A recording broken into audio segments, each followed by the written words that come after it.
dipersembahkan oleh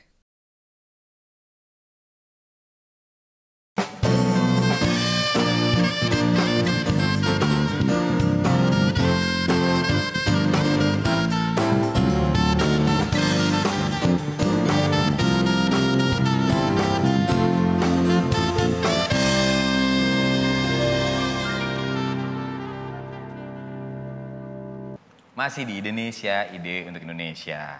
Mas Yory, Wairebo menjadi tempat yang sangat menarik dan sangat sering banget kalau saya baca, yang paling mudah lah cari bahan referensi. Begitu Wairebo ada nempel nama Mas Yory Antar di situ. Itu gimana ceritanya, Mas? Ya, jadi tahun 2008 ini sebetulnya terjadi perubahan cara pandang yang mendasar buat saya sebagai arsitek. Karena biasanya kami melakukan traveling. Traveling, melihat arsitektur-arsitektur modern di luar negeri begitu. Terus saya merasa dengan melihat arsitektur modern di luar itu sebenarnya saya melihat Indonesia. Dan mencoba mencari benang merahnya. Dan ternyata di Indonesia ada arsitektur yang beda begitu. Di setiap tempat beda.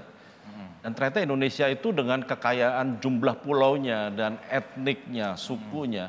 Itu salah satu terbesar di dunia. Jadi ada 700 lebih etnik suku. Belum subetniknya, Dayak aja subetniknya bisa 500 sendiri. Dan tiap tempat itu punya arsitektur, bahasa dan budaya yang berbeda. Jadi Indonesia ini sebenarnya kalau dianggap gudang inspirasi, kekayaan inspirasinya kita tuh nomor 1 di dunia. Dan setelah itu saya mulai melakukan perjalanan melihat arsitektur di Indonesia. Lihat dari daerah-daerah lain, tapi waktu itu kacamatanya masih kacamata turis. Kacamata turis tuh lihat rumah bagus di foto, terus kemudian jadi catatan.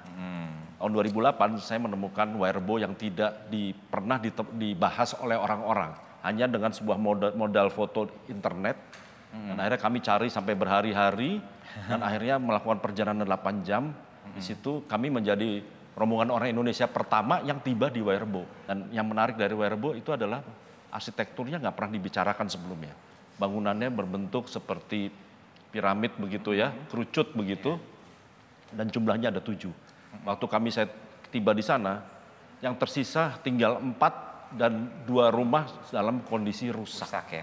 Dan waktu itu ketemu dengan Pak Alex, dengan kepala sukunya, Pak Alex Ngadus. Dia cuma menyampaikan begini, bagi kami orang Jakarta itu adalah orang tua kami. Itu omongan yang sangat melekat, tempel di kepala saya. Bagaimana bisa dia menyampaikan bahwa kami orang tuanya. Tapi dari situ saya hanya merasa melihat, kalau saya sebagai arsitek, ibaratnya saya seorang dokter, datang ke sebuah tempat, melihat ada penyakit, ada wabah penyakit, dan ternyata penyakit itu belum pernah dibicarakan. Terus kemudian saya jadi terkenal karena penyakitnya, tapi masyarakatnya mati, itu saya secara etika, saya berdosa. Gitu. Dan di Wairebo saya juga merasa begitu. Oleh karena itu tahun 2008 saya pensiun saja jadi turis. Pensiun jadi turis, saya tidak lagi mau menjadi turis untuk kunjungan-kunjungan melihat arsitektur di daerah. Tapi saya ingin menjadi bagian dari masyarakat. Dan disitulah satu persatu rumah adat itu kita bangun kembali. Ya. Dan pada tahun 2013 dapat penghargaan UNESCO. Dan UNESCO pun juga untuk pertama kali memberikan penghargaan terhadap arsitektur yang dibangun oleh masyarakatnya sendiri. Wairebo itu ternyata hanya sebuah pintu. Bukan dia tuh sebuah pintu, tapi pintu di balik pintu itu adalah harta karun kebudayaan yang luar biasa. Dan di situ saya melihat, saya menemukan apa sih yang disebut gotong royong. Nah, pada saat membangun rumah ini nggak mungkin ada satu tiang berdiri tanpa adanya gotong royong. Mereka pakai peralatan yang sangat sederhana, hanya sebuah parang, tidak pakai peralatan modern, tapi bisa membuat bangunan 5 lapis. Dan kemudian Wairebo itu sekarang telah menjadi desa wisata yang paling banyak dikunjungi turis. Nah tadi melanjutkan tadi ada spirit yang luar biasa dari Mas Yory ini. Mas Adi mungkin ada sesuatu yang sama nanti saya lihat nih, ada perjuangan yang berbeda dengan para arsitek pada umumnya. Ini ada sisi pendekatan kebudayaan, kearifan lokal, juga behavioral dari masyarakat. Nah kalau di lab tanya itu sendiri, sejauh ini program apa yang mungkin menjadi tanda kutip unggulan atau yang mendapatkan respon yang paling banyak sehingga masyarakat tertarik betul untuk bisa berinteraksi langsung dengan lab tanya itu. Tadi kalau bicara kota tanpa sampah itu salah satu program yang saya pikir cukup diterima publik, tapi memang respon publik yang menarik gitu, karena kemudian pada saat publik merespon kota tanpa sampah sebenarnya mereka nggak ngelihat itu semata-mata bagaimana kita menyelesaikan masalah sampah. Jadi di satu komunitas warga di mana kami terlibat dan bikin kegiatan di sana, refleksinya adalah mereka bilang begini, ini adalah karya luar biasa. Jadi aku pikir agak aneh ya, kemudian warga bisa melihat ini sebuah karya, padahal kami nggak buat apapun gitu. Jadi artinya nggak ada bangunan berdiri, nggak ada material yang dipakai, bahan bangunan, tapi kemudian warganya bisa merasakan itu sebagai sebuah karya. Karena dirasakan manfaatnya juga mungkin. Dan begitu ada satu refleksi lain bilangnya begini, semenjak ada kegiatan ini di sini, kita punya ruang baru untuk bertemu dan membicarakan hal-hal yang sebelumnya nggak punya ruang. Nah artinya ruang fisik kemudian jadi hal yang kesekian gitu. Jadi kalau di kota kan ada banyak asumsi begini, kota ini kekurangan ruang gitu, sehingga untuk kita melakukan banyak hal kita harus memproduksi ruang-ruang fisik baru gitu. Nah di sini kemudian aku mau ngajak publik untuk ngelihat apa iya gitu, artinya kita selalu tergantung kehadiran ruang-ruang fisik baru untuk kemudian kita melakukan aktivitas-aktivitas gitu. Kenapa nggak kemudian memaknai ruang-ruang yang udah ada dan kemudian memberikan tadi peristiwa-peristiwa baru aja gitu. Jadi nggak harus tergantung sama tadi, kalau nggak ada ruangannya, kalau nggak ada balai pertemuan, kita nggak usah ketemu gitu. Kalau nggak ada ruang sosial, kita nggak usah berinteraksi sosial gitu. Nah itu aku pikir jadi semacam asumsi yang terlalu kuat mengakar sih di masyarakat urban hari ini. Nah pemirsa, ada yang menarik juga dari perjalanan tim Indonesia di Bali. Kita saksikan.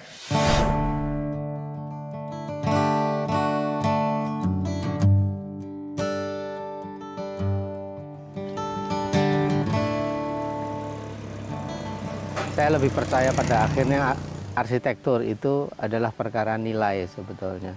Dan kemudian nilai itu yang kemudian mengejawantah ke bentuk fisik. Jadi menurut saya tugas sebagai seorang arsitek adalah memelihara nilai-nilai itu, yang kaitannya adalah memelihara nilai-nilai kehidupan sebetulnya.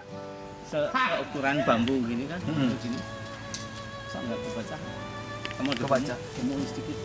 Kurang gemuk aja? Ya, kurang gemuk aja. Ya sebenarnya ini hasil dari refleksi dan pengalaman selama ini yang saya merasa bahwa arsitektur harusnya menyatu dengan alam ini, menyatu dengan bumi ini, dan tidak membuat persoalan-persoalan terhadap bumi itu. Dan di satu sisi, yang penting lagi menurut saya adalah kekayaan kebudayaan yang kita miliki itu. Jadi ada banyak pengetahuan-pengetahuan lokal, pengetahuan tentang bagaimana membangun dan harmonis terhadap alam.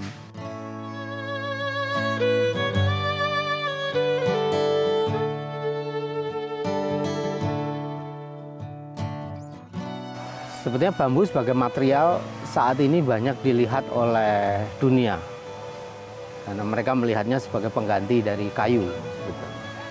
Tapi saya mencoba melihatnya yaitu tadi dari dalam. Kita memiliki budaya yang sangat unik, yaitu budaya hidup dengan bambu. Jadi bambu bukan sebagai material atau pengganti kayu, tapi kehidupan kita di masyarakat di desa terutama sejak zaman dulu sampai sekarang itu memiliki pengetahuan bagaimana memperlakukan bambu, bagaimana mengolah bambu, bagaimana hidup dengan bambu. Nah, saya ingin melanjutkan pengetahuan itu sebetulnya.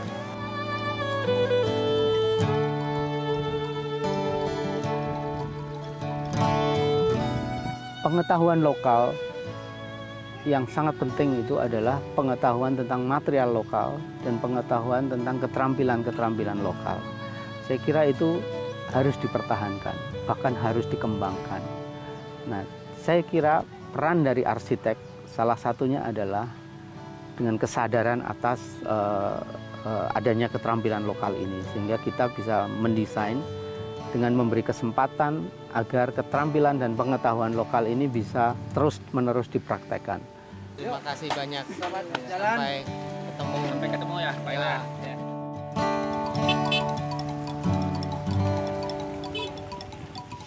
Ruang publik itu adalah ruang komunikasi supaya orang Jakarta tidak saling curiga satu sama lain, saling ketemu, dan segala macam, dan akhirnya ya kekuatan Indonesia itu ada di gotong royong.